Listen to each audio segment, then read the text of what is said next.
সকালবেলা মক্তব পড়াতে হবে।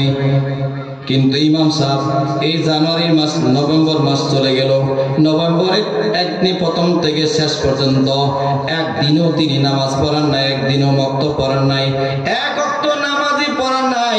এইভাবে পুরো একটা মাস কাটায়া দিল, নামাজ এক ওয়াক্ত পড়ে নাই।